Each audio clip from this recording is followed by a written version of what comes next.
John Mosley from Popular Nobody. We're just here to ask him a few questions real quick. What's your favorite tool in your arsenal?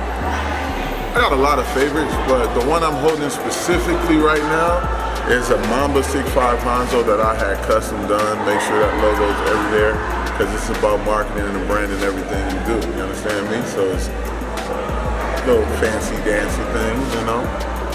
What's the best advice you can give anybody starting out in this kind of industry?